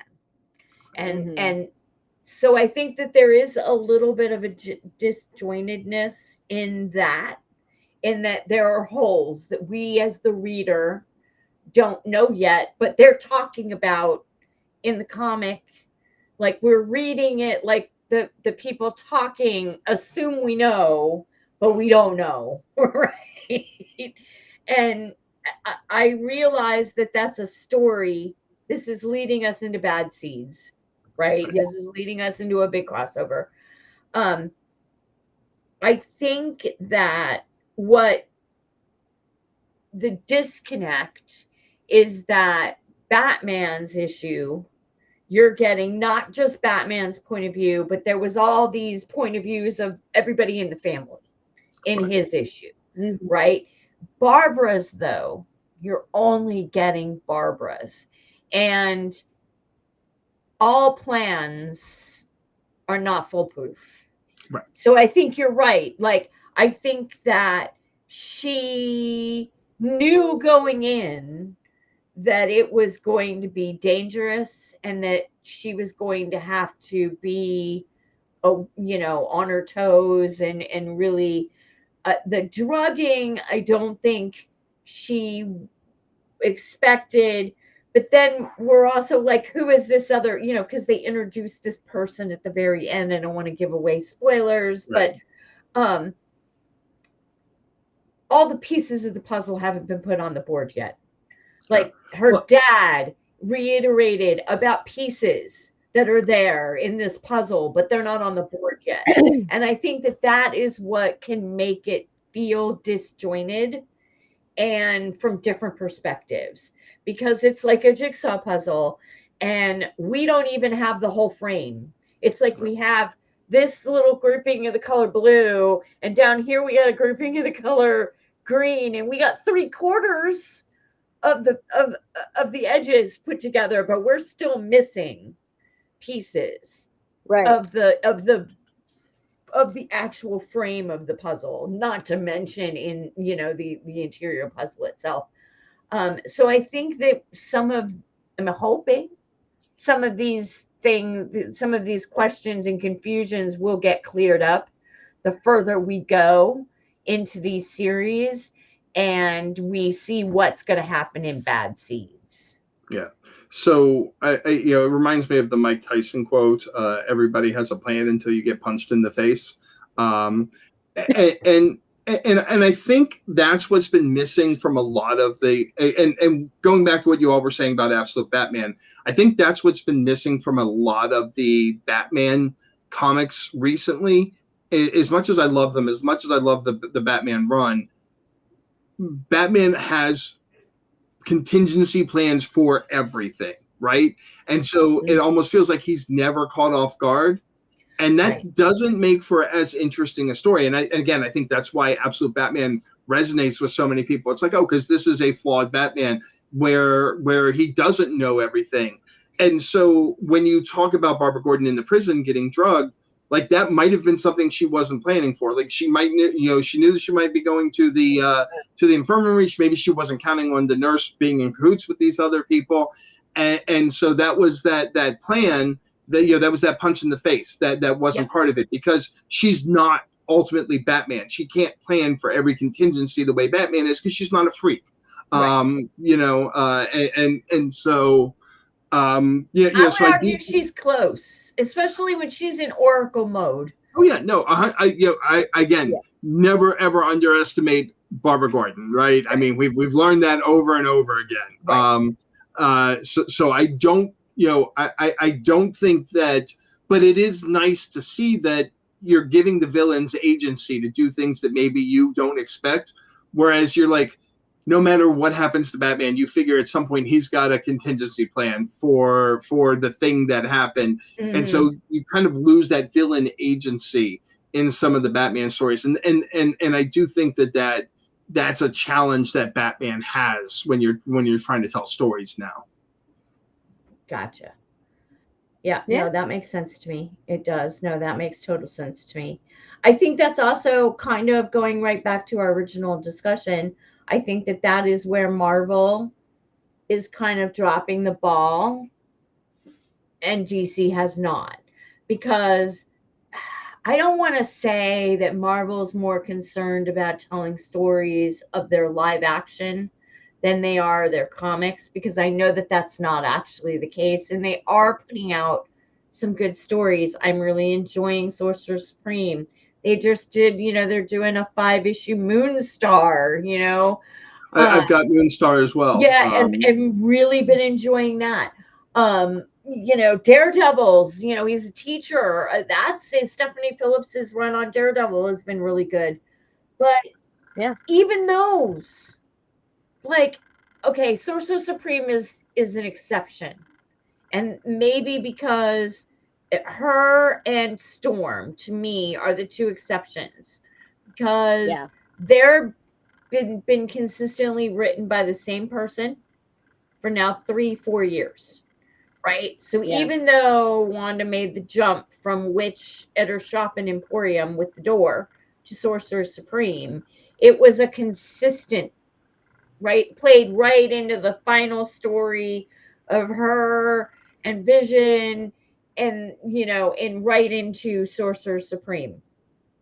And Storm, it kind of did the same thing. Her last two, like this last issue or this last series that just ended earlier this month, played right off of the series that ended last year.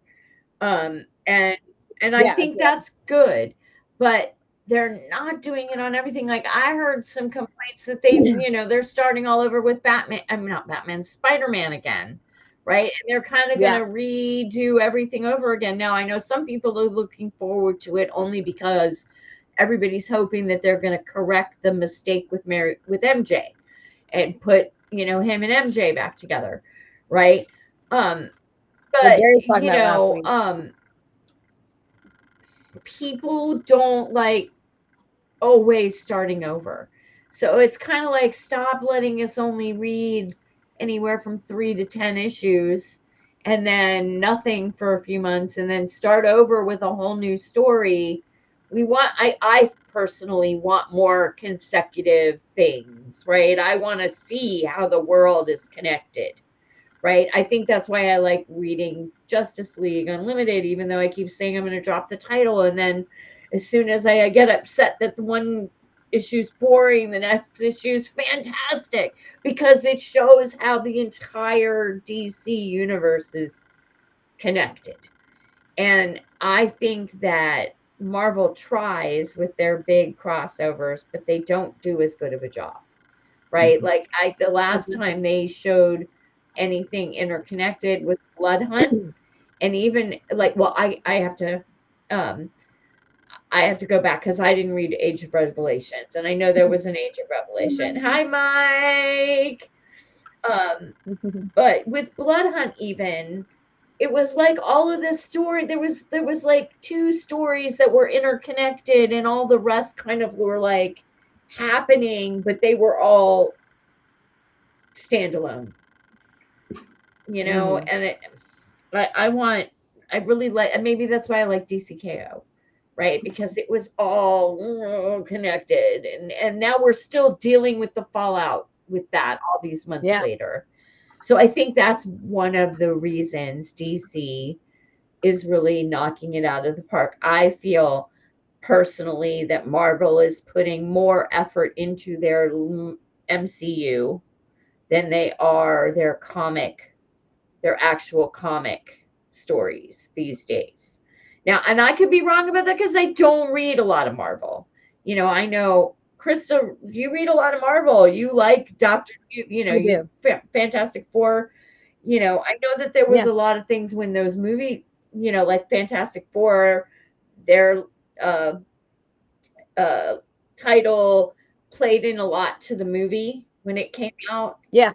And I'm okay with that, because I enjoy the movies. That actually makes it easier for me to jump in to a title, right? If it's, but I think that the hardcore comic community, the readers of comics that aren't necessarily all about the superhero movies too, want more stories in their comics. Like they would like to see more effort put into that. That's my opinion anyway. Yeah. I don't disagrey. I think DC has also taken a lot of risks that have really, really paid off. Good point. The whole all in jumping straight into Absolute was a huge risk that could have failed. Having all the different changes with the Absolute characters, with Batman, Superman, Wonder Woman, all like those 3 were the ones they started out with. Having those drastic backstory, not just like future where they go, but backstory changes. It's not an original idea to change a backstory of a character, but doing it that extreme and going that hard with it was a bit of a risk, especially with Marvel having the Ultimate series doing so well at the time. So that was almost their way of kind of combating that. And I feel like the Absolute series truly, obviously with our picks this week, and we're like, what, 2 years past when it dropped? Yeah. Really, really paid off. That's a great risk. And Marvel, the Ultimate series is ending. Right. And I think Marvel does a good job when they just kind of push with their story. Like Fantastic Four is still really, really good. I really like the Fantastic Four series, but it's because they just kind of like leave it alone and let it do its thing. And they don't mess with it. So they keep doing a lot of individual character stories. And then when they kind of like lose faith in it after like two issues, they're like, all right, it's a mini, we're cutting it off. Try again. And we're gonna try again. And it's like, all right, we're just gonna pick random characters and we're just gonna make a mini series about this character. Do you guys like this character? We're gonna do it right. It's like, just calm down and focus on, don't make so much.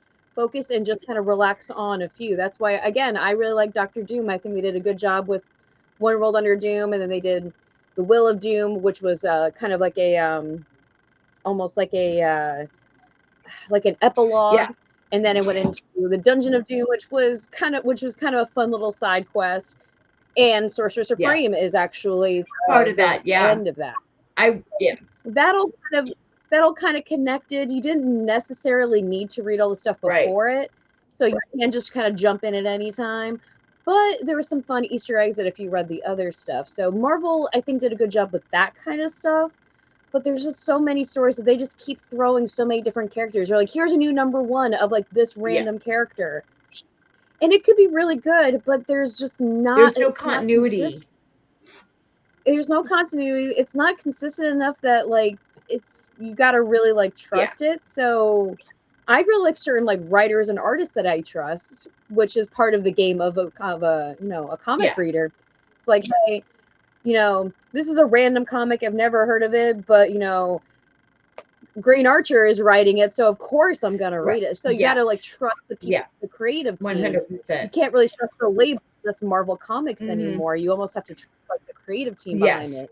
But also, you can't trust that they're going to be there for a long time because they just keep doing the short stories. Something to segue right into that. Are you looking forward to Midnight? The story the big thing that's coming out in October that Philip Kennedy Johnson is writing. He's doing a horror Marvel comic about Spider-Man. I'm reading. It's dropping on my mother's birthday, and he actually is. He posted that it was dropping on October 7th, and I was like, oh my god, it's my mom's birthday. Just a random comment on his, and he replied back. He was like, "Oh, Mama's gonna have some real spooky stuff." I was like, "Oh my goodness." My mother wouldn't read it. I'm gonna read it. I'm looking forward to it. So, are you both gonna? I know, Krista, you'll read it. Are you gonna read it, Alan? I love Philip Kennedy Johnson, so I'm willing to willing to give that a chance. See how it plays out. Yeah, absolutely. I mean, I'm always willing to give Marvel a chance. I think because I started as a DC guy, and again, going back to that Super Friends thing, I don't have as much devotion to a lot of Marvel that like long-term Marvel fans do, which means I don't. They don't have as much rope to play with as DC does on some of the titles. I also think, Alan, for our age, there wasn't any X-Men on TV, right? X-Men didn't come in until like we were in late high school, college, late 80s, early 90s, before X-Men started to get, where you actually started to see, like, I did watch Friendly Neighborhood Spider-Man because it followed Super Friends. Right. Yeah. No. I mean, so I watched the Spider-Man, the Amazing Spider-Man Adventures, and I watched the Fantastic Four comic from or cartoon from the '60s in the reruns. Yeah. But it didn't kind of jump out at me the way Super Friends did for whatever reason, and that Superman. That Super Friends show is terribly illustrated, and yet somehow it resonated with me when these didn't. I will say, I did, kind of jumping into Marvel. One of the things that led me was the Hulk television show. That was because then my mom took us to the mall to see they had Hulk there, which was this poor guy in this he did so many things. In the 80s. This was just a guy in an asbestos suit being the Hulk, and probably dying because it was the middle of summer. But I did read a lot of Hulk after that, and it just kind of, again, it's one of those things where it fell off, and it just never kind of stuck for me for some reason. Even with Moonstar, which I really enjoy Moonstar as the character, and I love, and I like this series that's out here now, but because her backstory is so complicated, the first 3 pages are just walls of text. And I don't want to read walls of text in my comics, man. I want pow, bang, I don't even want to read Kevin Smith when he does Green Arrow because it's like, just all text. He is wordy. Kevin is wordy. And he Yes. writes a good He is. comic, but he's wordy. Yeah.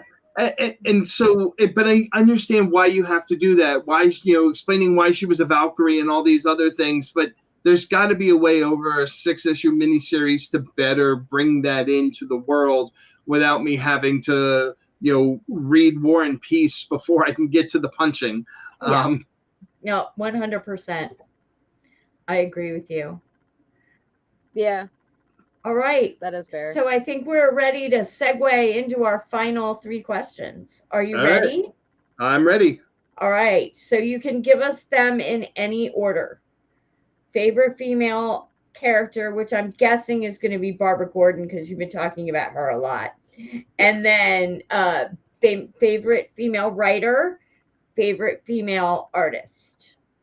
So yes, my first crush was Yvonne Craig on Batgirl or on Batman, and even though I did pick up the special edition, I actually one of the few comics that I have slabbed is the first appearance of Batgirl. So yes, Barbara Gordon.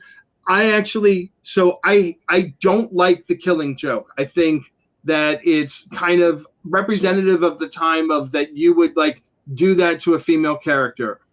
But I love what they've done with the character since. I love Oracle as much as I love, Batgirl, and I know DC doesn't always know what to do with her. Having her go up against Vi Ross. Okay, but when you get her together, especially in Birds of Prey and things like that, I think she shines. So as much as I don't like the Killing Joke, I love how they've rebounded back from her. So as far as female writer, Kelly Thompson, no question. The much harder question is my favorite female artist, because we've used Sarah Meyer on so many covers and I love them and I love the way they work. I showed you the Marguerite Sauvage cover. I love the way that Marguerite Sauvage does redheads, and so absolutely gorgeous. The other one, and I don't want to rustle around behind me and show everybody my butt, even though maybe you'll get more views with that. But You got to pay for that. I love Annie Wu as well. I know she's done some stuff with Birds of Prey, but really where I first fell in love with her was Blow Away, which was this mini series, I think, from Boom. That was the one that had very little text. So much of it was done in just pictures. I love that story so much. Yeah, so it took us 2 years of chasing, but she did a variant cover for the Green Archer that I just still amazed by. When people see it, they absolutely adore it. So I'm going to throw a 3-way tie up for those 3. I hope that's okay. No, totally okay. Yeah. But yeah, just and it's been a real honor to be able to work with them. I again absolutely love them. And actually, it is one of the cool things about running a comic book company is I can go, I want that artist. What do I need to do? And then, so like when we did the Conjure Man Die, I've always wanted to work with Phil Richardson, and she did a cover for us and did an amazing cover. And it is nice to be like, I want that artist, and if they come back and go, yeah, we're $20,000 a cover. My wife is understanding. She's not that understanding. Yeah. That's why she's the CFO. She makes sure that I don't go, oh yeah, I want a Jim Lee cover. Here's $50,000. Right. That's to quote Ghostbusters again, going back to the 80s and 90s. Fourth mortgages are really common right now. Yep. I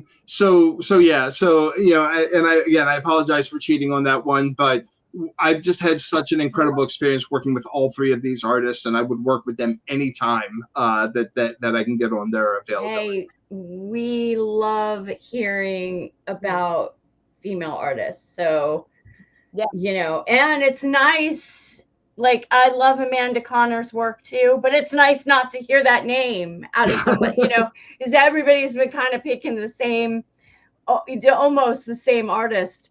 Gail Simone and Amanda Connor. Those are like the two that are like, Yeah. So it was, although Rob Which are did good have a answers, but- tie between, he was Kelly Thompson. He said because Kelly as what well. she's doing with Absolute Wonder Woman, Yes. and It's I so loved her good. Birds of Prey. Yeah. So that yeah, whole Birds of Prey one. she's so good. Yeah, and that was another one that DC took a chance on. Started off as a 6-issue miniseries, and like, oh hey, 24 issues people are later. buying it. Yeah, and then you Yep. get 24 issues. So you Yep. know, and again, great writer for obviously stories that she wanted to tell with characters that she loved. Yeah. Perfect formula and brilliant art, right? Absolutely. Yeah. All of that kind of comes together. And again, her run I loved because you got one of my favorite lines from that was Harley Quinn saying to Constantine, if you can't make more noodles with your magic, then what's the point in having magic? And that just is like this beautiful Harley Quinn line. Because, yeah, I mean, if you have magic and you can't just make more ramen magically, then why even have... That's you. Oh my gosh, that's 100% so true. I love that line so much. And that's one of my favorite lines. The camaraderie of the female characters in there was just, that's what made the series. Like the love and respect for each other is what made it a good series. Yeah, the battles were fun. The punching is always amazing. But I love the interaction between Cassandra, the new Batgirl, and Big Barda. Yeah, and little bat. Yeah. It was just great. Well, I think we're about ready to wrap up. Allan, we just loved having you. I'm so glad that we were able to make this work. I did find that quote that I was talking about with that Tom King did, going back to Black Canary versus Shiva. Yeah. And I just wanted to read this because it's just so powerful.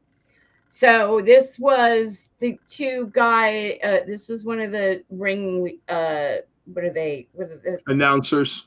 Thank you, the ring announcers. Yeah. This is about the limits of what a person can possibly endure, the edges of any man or any woman. And to me, that's where you find the transcendent divine. Because what is God, if not the space between where we think we end and we actually do end? The far blue sky we assume we can never reach, that we find ourselves sublimely soaring through. There, beyond the woeful walls that dare define us, there is our Creator. There is our creation. There, my good and beloved friend, is our salvation. Nice. That was from number 5. Tom King wrote that. And to me, that is like, I am, I'm not an overly religious person. I'm a very spiritual person. And to me, that spoke to me, like that is so true. It's where we find the divine in going beyond what we think we can do. And when we realize that we've accomplished what we swore we couldn't do, that's achieving that is as close to divine as we ever get, I think, as humans. Anyway, again, Allan, I learned so much about your comics, and I'm so excited that number 2 of the Cryptid Hacker Force is coming out soon. Hi, Chad. Good to see you. And I hope we can have you on again. Yeah, I'm at your service anytime you want me. Awesome. Next week we have a special guest, and it's a surprise, so you aren't going to find out about it until next week. We might be on at a different time next week, though. I have to get with my other local siren, and because our special guest can't do Sunday nights at 7:30. So, but we're hoping to have them on next week. And we also have, hopefully in the next couple of weeks, Kent Hubs from the Comic Hub or Hub Comics. I'm so Comic used to Hubs. Comic Hub. Thank you. That's a great. He's yes, going to be that's- on when my slabs are ready. So we're going to do an unboxing, and he's going to be on, and I'm really excited about that because I He's so sent off fun. a bunch of stuff to get slabbed. Well, I've been stacking all my slabs in my box so I can have room to put all the new ones up. So that'll be coming up in a few weeks as well. So I hope everybody has a blessed solstice. Today is the first day of summer. Yay for summer. Have a wonderful rest of your Sunday night. And we'll be here next week. Same siren time. No, not same siren time. Channel. But not same siren time, though. No, actually. That's like kind of like my thing to say, but I might not, we might not. So look Right. on our Facebook for A updates siren time. on what time we're going to be on next week, because it probably is not going to be Sunday. So I'm not supposed to say the same time and sign same time. Oh my gosh. Anyway, folks, we love seeing you every week. We'll see you in the funny papers, everybody. Have a great rest of your Sunday night. Good night. Thanks, everybody.